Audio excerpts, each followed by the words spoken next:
Friends, hi. நீங்கள் பார்த்துட்டு இருக்கிறது ராவ் டெய்லி லாக்ஸ். நான் இங்கே சேஃபாக இருக்கேன், நீங்களும் சேஃபாக இருக்கீங்கன்னு நம்புகிறேன்.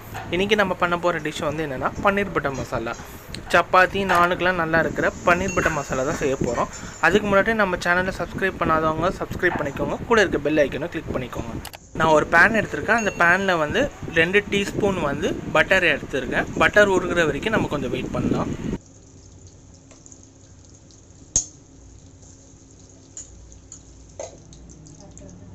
பட்டர் நல்லா உருகிருச்சு. இந்த டைமில் வந்து 4 வெங்காயத்தை ஆட் பண்ணுறேன். 4 மீடியம் சைஸ் வெங்காயத்தை நீல வாக்கில் கட் பண்ணியிருக்கேன். அந்த வெங்காயத்தை இதில் ஆட் பண்ணுறேன்.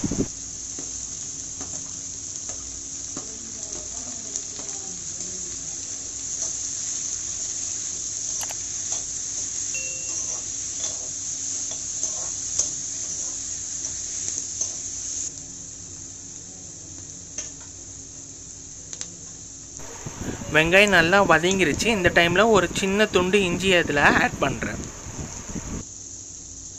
2லேருந்து 3 பூண்டை பல்லை வந்து இதில் ஆட் பண்ணுறேன். இது கூட சேர்த்து 5லேருந்து 6 முந்திரியை வந்து இதில் ஆட் பண்ணுறேன்.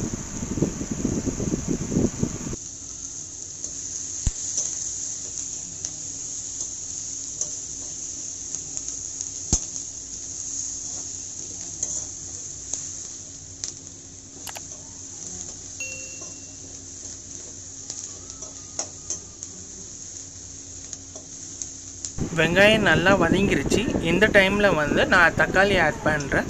நான் வந்து 4 மீடியம் சைஸ் தக்காளியை நீல வாக்கில் கட் பண்ணியிருக்கேன். அந்த தக்காளியை இதில் ஆட் பண்ணுறேன். இதில் ஆட் பண்ணிவிட்டு கொஞ்சம் நல்லா வதங்கி நல்லா தக்காளி ஸ்கின் டோன் வந்து சாஃப்ட் ஆகிற வரைக்கும் நம்ம வெயிட் பண்ணணும்.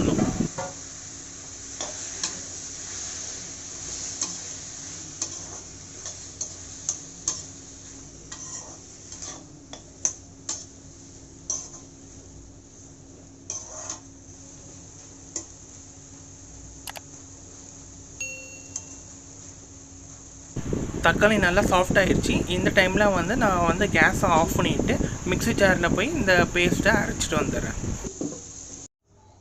பேனில் 4 டீஸ்பூன் வந்து பட்டரை இப்போ ஆட் பண்ணுறேன். பட்டர் உருகிற வரைக்கும் நம்ம கொஞ்சம் வெயிட் பண்ணலாம்.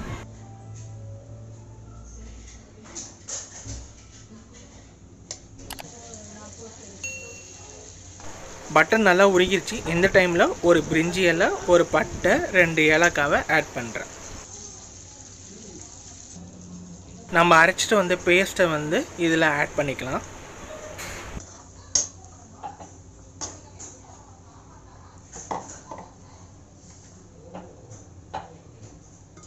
இந்த பேஸ்ட்டோட இப்போ வந்து 1 ஸ்பூன் அளவு கரம் மசாலா தூள் போடுறேன். அப்புறம் 1 ஸ்பூன் அளவுக்கு மிளகாத்தூளை இதில் ஆட் பண்ணுறேன்.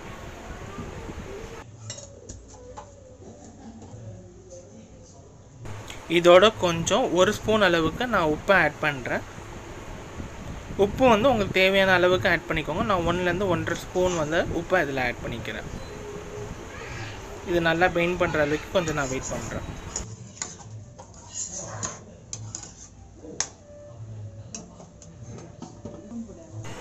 ½ டீஸ்பூன் வந்து சுகரை இந்த ஆட் பண்ணுறேன். நான் சின்ன ஸ்பூனாக இருக்கனால நான் 1 ஸ்பூன் அளவு எடுத்துருக்கேன். ஓகேங்களா, ½ டீஸ்பூன் வந்து சுகர் இதில் ஆட் பண்ணிக்கோங்க.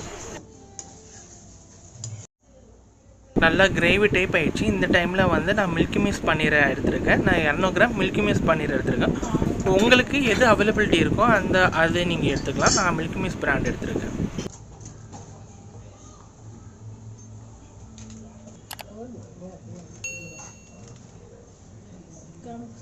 கிரேவி நல்லா கொதிச்சிருச்சு. இந்த டைமில் வந்து நான் 1 ஸ்பூன் அளவு கஸ்தூரி மேத்தி எடுத்திருக்கேன். கஸ்தூரி மேத்தி வந்து ஆட் பண்ணால் இன்னும் கொஞ்சம் ஃப்ளேவர் வந்து ரிச் ஃப்ளேவராக இருக்கும், ரெஸ்டாரண்ட் ஸ்டைலில் இருக்கும். ஸோ நான் வந்து கஸ்தூரி மேத்தியை வந்து இதில் ஆட் பண்ணியிருக்கேன்.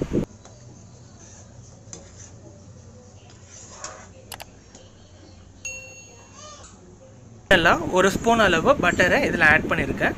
பட்டரை ஆட் பண்ணி கொஞ்சம் கொதிக்கிற வரைக்கும் கொஞ்சம் வெயிட் பண்ணிக்கலாம். நம்ம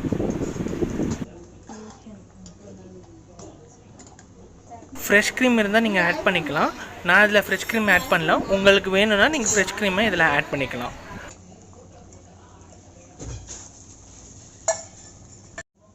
நல்லா கொதிச்சிருச்சு. இந்த டைமில் நான் வந்து பேனை ஆஃப் பண்ணிவிட்டு ஒரு பவுலில் ட்ரான்ஸ்ஃபர் பண்ணிக்கிறேன். நீங்கள் பார்த்துட்டு இருக்குது பன்னீர் பட்டர் மசாலா, ரெஸ்டாரண்ட் ஸ்டைலில் பண்ணுற பன்னீர் பட்டர் மசாலா.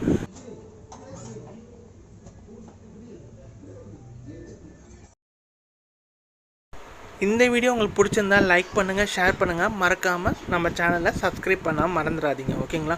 கூட இருக்க பெல் ஐக்கனும் கிளிக் பண்ணிக்கோங்க. நீங்கள் பார்த்துட்டு இருக்குது ராவ் டெய்லி லாக்ஸ். இது போல் ரெசிபிஸ் கண்டினியூஸாக வந்துகிட்டே இருக்கு. மறக்காமல் நம்ம சேனலை சப்ஸ்கிரைப் பண்ணிக்கோங்க. ஓகேங்களா? மீண்டும் ஒரு நல்ல வீடியோவில் சந்திப்போம். அதுலேருந்து வீடியோ பெறுவது உங்கள் ராவ். See you. Bye.